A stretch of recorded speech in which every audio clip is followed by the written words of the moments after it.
Yosh la scène family et me voilà de retour pour une nouvelle vidéo. Je sais pas si vous vous souvenez, l'année passée quand j'étais au Japon, j'avais lancé une sorte de série de vidéos avec des épisodes que sur le Japon. Et pendant un petit temps j'ai réfléchi à un concept de vidéo un peu dans le même style que le Japon, donc lancer une série de vidéos. Et cette année, vu que je me prépare pour la Coupe du Monde qui aura lieu dans moins de un mois, dans 42 jours pour être exact, je vais me lancer dans une série de vidéos de préparation pour la Coupe du Monde. J'ai réfléchi encore pour le nom, mais je pense que ce sera Road to World Cup, Road to Saiyan, Road to Coupe du Monde, enfin en anglais pour que ce soit plus stylé. Road to World Cup, Road to World Cup, voilà, merci. Et à chaque épisode de cette série, on va aborder un sujet assez spécifique à propos de l'entraînement. Des sujets qui vont vous intéresser, je pense. Par exemple, le sujet de cette vidéo là que vous êtes en train de regarder, c'est comment améliorer donc sa détente. Pourquoi sa détente? Parce que dans le Vovinam et surtout pour les épreuves que je vais présenter à la Coupe du Monde, la détente va être très importante car je fais les ciseaux. Et comme vous savez, dans le Vovinam, il y a beaucoup de sauts. C'est quelque chose que j'adore aussi. Je pense que vous avez déjà vu dans mes vidéos. Je fais beaucoup de box jumping. Et je pense que c'est un sujet intéressant parce qu'il y a pas mal de personnes qui me posent des questions concernant la détente. Donc voilà, ce sera le sujet de cette vidéo. Je vais aborder ça plus en détail, mais plus tard. Là je me prépare, là je suis en voiture, je vais direction le Vovinam. On est samedi matin, c'est pas facile, on enchaîne 3-4 séances par semaine là. Et comme vous savez, moi j'adore les challenges.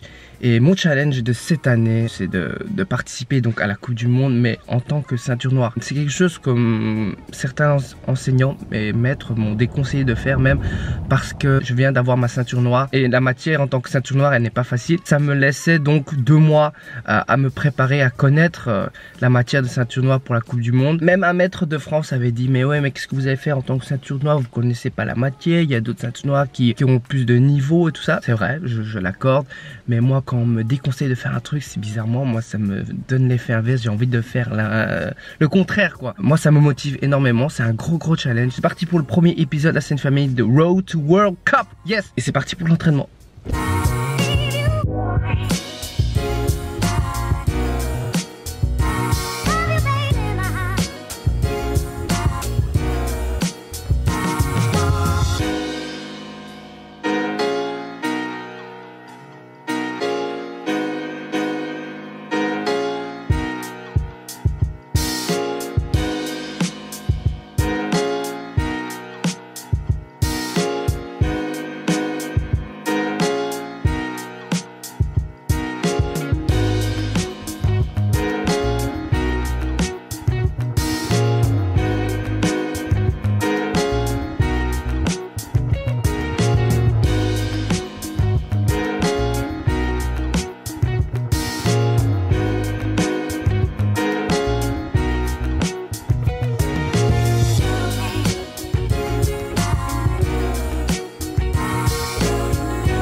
Entraînement fini, la scène family.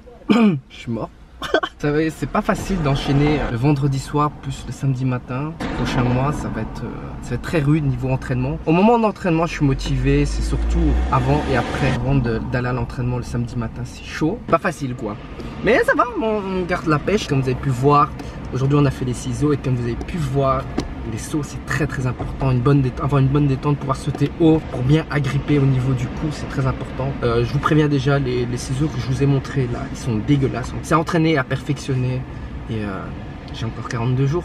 Et il est temps d'aller manger. Je m'entraîne à jeun là, juste un petit café, c'est tout. C'est parti pour la suite de la journée, la scène family. Bon, la journée continue, la scène family, et cette fois-ci on va à la salle. Ouais, on est motivé aujourd'hui. Ça fait très longtemps que je n'ai plus été à la salle, enfin ça fait je pense plus d'une semaine. J'étais un peu malade cette semaine et je vous avoue, je dois être honnête avec vous, j'ai diminué énormément mes séances de fit. Ouais, je sais pas si ça se voit, mais j'ai perdu du poids, j'ai perdu quand même assez de muscles. J'ai un peu diminué la salle parce que je me concentre énormément là pour l'instant sur les arts martiaux. Pour les arts martiaux, il faut savoir que ça pompe énormément mon énergie, le Vovinam. Surtout là, les préparations pour la Coupe du Monde, les ciseaux, les katas et tout ça, c'est énormément de cardio. Et qui dit cardio dit perte de poids. En tout cas pour moi, enfin je brûle énormément de calories moi quand je fais du cardio. Voilà, c'est ce qui explique un peu ma perte de poids, ma perte de muscle, parce que voilà, j'ai aussi également diminué la salle. Évidemment, je ne suis pas triste parce que je sais pourquoi je le fais. Je sais qu'il y a une raison derrière tout ça. ça. Pour le Vovinam, pour la compétition, j'ai besoin d'être plus fit, j'ai besoin d'être plus agile, j'ai besoin d'être plus léger. Et est-ce que ça veut dire que je vais arrêter complètement tout ce qui est l'hypertrophie, tout ça? Non, pas du tout. Après les compétitions, après les vacances, je vais reprendre. Et à ce moment-là, il faudra que je m'habitue donc à être agile, mais avec ce poids quand je serai un peu plus lourd. Et là, lorsque je suis à la salle, pour l'instant, c'est... attendez, il y a un avion. Et là, quand je suis à l'entraînement, c'est surtout pour comment dire, garder la forme, on va dire, en quelque sorte. Et puisque ça fait longtemps que je n'ai plus été à la salle, aujourd'hui je vais vous montrer un entraînement que je fais habituellement lorsque je n'ai pas eu le temps de m'entraîner, lorsque j'ai skip quelques jours. Je vais faire un entraînement superset pec dos, c'est-à-dire j'enchaîne un exercice pec, puis j'enchaîne directement avec un exercice dos sans temps de repos. Et puis si j'ai le temps, je vais également faire les bras. Voilà le débriefing de où j'en suis au niveau fitness, comme ça vous savez. Et voilà, c'est parti pour l'entraînement de la Sainte Famille. Shining like a moonlight. I'm some liquor, but my baby still drives. She ain't took no lessons, but I bet she dead right. You got the joker, bitch, cause she fuck fool with bad guys. Good girl left gon' mad, nigga be cool. Got the bitch sneeze at you. I go, ooh, she mad. Got you on me like Pikachu.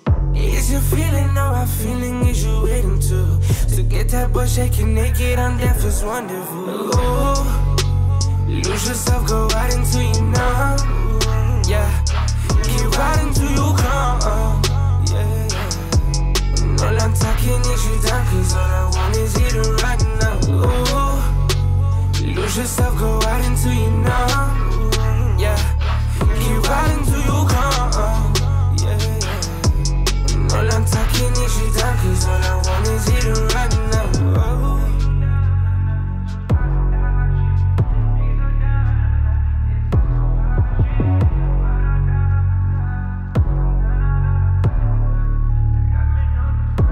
Ok, entraînement fini. Je trouve que c'était pas les exercices les plus difficiles que j'ai choisis aujourd'hui. J'ai pris ce qu'il y avait parce qu'il y avait beaucoup de monde. Mais ça fait du bien de revenir à la salle après plus d'une semaine. Sentir un peu les muscles congestionnés et tout.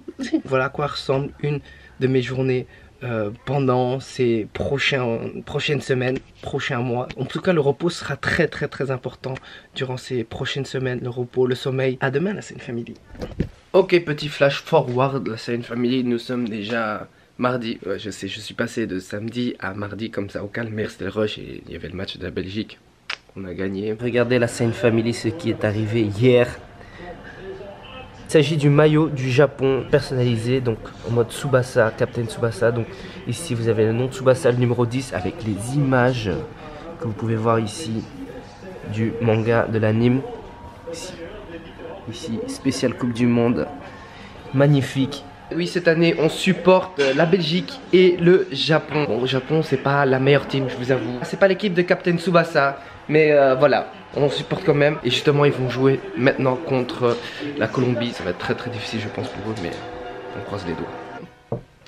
Le Japon a gagné contre la Colombie quand même. Bon, j'avoue, c'était pas vraiment équitable puisqu'ils se sont retrouvés à 10, les Colombiens, après 3 minutes. Mais j'ai envie de dire, voilà, c'est le jeu et c'est la victoire qui compte. Et waouh, je porte le Japon à fond. Mais avant le match, voilà, j'étais réaliste. Je me suis dit, voilà, Colombie sur papier, ils sont beaucoup plus forts. Mais voilà, on ne sait jamais ce qui peut arriver dans le foot. On ne sait jamais ce qui peut arriver dans la Coupe du Monde. Voilà, il y a eu tellement de surprises.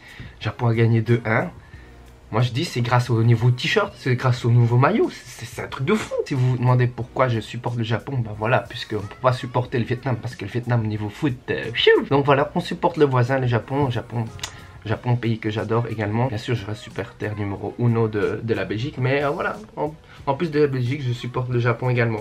Enfin, revenons au sujet de la vidéo. Comment donc améliorer sa détente? Je vais vous donc donner mes petits conseils à moi qui m'ont permis d'améliorer donc ma détente. Il faut savoir que c'est quelque chose que je fais déjà depuis très longtemps. Pas m'entraîner spécialement pour la détente, mais sauter au-dessus d'un obstacle et tout ça, c'est quelque chose que j'adore faire depuis que je suis gamin. C'est pas quelque chose que tu obtiens en peu de temps. Ça s'entraîne vraiment sur le long terme. Les exercices que je vais vous donner, bien sûr, c'est des exercices qui ont fonctionné pour moi.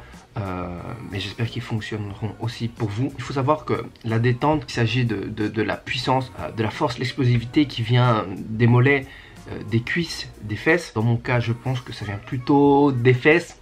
toi-même tu sais, non je rigole, des cuisses, des fesses, un peu moins des mollets. La question que vous vous posez certainement, est-ce que à travers la muscu on peut augmenter donc sa détente? Oui, en tout cas dans mon cas ça m'a énormément aidé, surtout les squats. Si je devais vous donner un ordre d'entraînement, je vous dirais d'abord de commencer avec de la corde à sauter, simple, ça permet d'améliorer un peu sa coordination, l'explosivité dans les mollets, ça permet de bien apprendre à rebondir sur les mollets, améliorer la qualité des appuis. Donc voilà, je commence avec un échauffement corde à sauter. En plus la corde à sauter, franchement rien à dire, mais ça chauffe vraiment tout le corps. Moi quand je fais la corde à sauter, il y a tout mon corps qui congestionne, qui se chauffe. Ensuite je passerai aux exercices un peu plus compliqués, je dirais les squats. Avec les squats, ce que je fais, c'est que je travaille en tempo, vraiment pour travailler l'explosivité. Il y a d'abord le squat où je descends en 3 secondes, donc 1, 2, 3, et lorsque je suis en bas, je remonte de manière explosive. Ensuite, je redescends à nouveau en 3 secondes, et puis de manière explosive, et ainsi de suite. Un autre tempo, ce serait genre descendre en bas, rester en bas 3 secondes, et puis monter de manière explosive également. Lorsque je fais ce genre d'exercice au squat, je ne pense pas mettre trop lourd. Genre je mets à 20 kg de chaque côté, c'est suffisant pour moi. Surtout là on va vraiment chercher à monter de manière explosive. Si je mets trop lourd, je descends en 3 secondes et je monte en 3 secondes. Donc voilà, ce qu'il faut retenir là, c'est donc faire du squat en tempo et monter de manière explosive. Ensuite vous avez toutes sortes d'exercices qui permettent de travailler l'explosivité des jambes.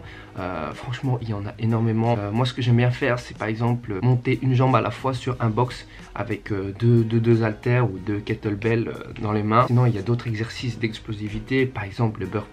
C'est horrible le burpees, mais franchement ça travaille bien la détente aussi. Sinon mon conseil principal ce serait de pratiquer l'exercice que vous voulez améliorer. Tu veux améliorer au box jumping, fais du box jumping et répète le mouvement. Il n'y a pas de secret, si vous voulez améliorer dans un exercice, dans un mouvement, il faut le faire, il faut le répéter énormément. Pareil pour chaque exercice en fait, par exemple un deadlift, on donne d'autres exercices qui vont permettre d'améliorer le deadlift, mais ce qui est important c'est de pratiquer le deadlift pour vraiment avoir le contrôle du mouvement. Et c'est pareil pour le box jumping, pour les sauts en hauteur et tout ça, il faut le faire, il faut le répéter. Il n'y a pas de secret quoi. Le box jumping c'est quelque chose que je fais souvent. Maintenant aussi au Vauvinage, je prends souvent 15-20 minutes pour faire que des sauts en hauteur. Je dis pas qu'il faut pas faire les autres exercices, il faut renforcer ses chevilles, ses mollets, tout ça. Mais il ne faut surtout pas oublier l'exercice principal, le mouvement principal. Ce que vous voulez améliorer, il faut le pratiquer. Donc voilà en gros les exercices que je fais. Bien sûr il existe encore tout plein d'autres exercices. Moi je vous donne ce qui a fonctionné pour moi. Maintenant à vous de vous entraîner et maintenant place au montage.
Voilà, la scène family, entraînement fini. J'espère que ce genre de vidéo vous a plu. Ne vous inquiétez pas, il y aura d'autres épisodes. Le prochain épisode, normalement, ce sera sur la souplesse. Parce que je me suis donné le challenge d'avoir le grand écart pour la Coupe du Monde Vauvinam. Ce qui est très très difficile. Comme d'habitude, n'oubliez pas de mettre un pouce bleu, de me follow sur Instagram, sur Facebook et sur YouTube. Et moi, je vous dis à la prochaine pour le prochain épisode.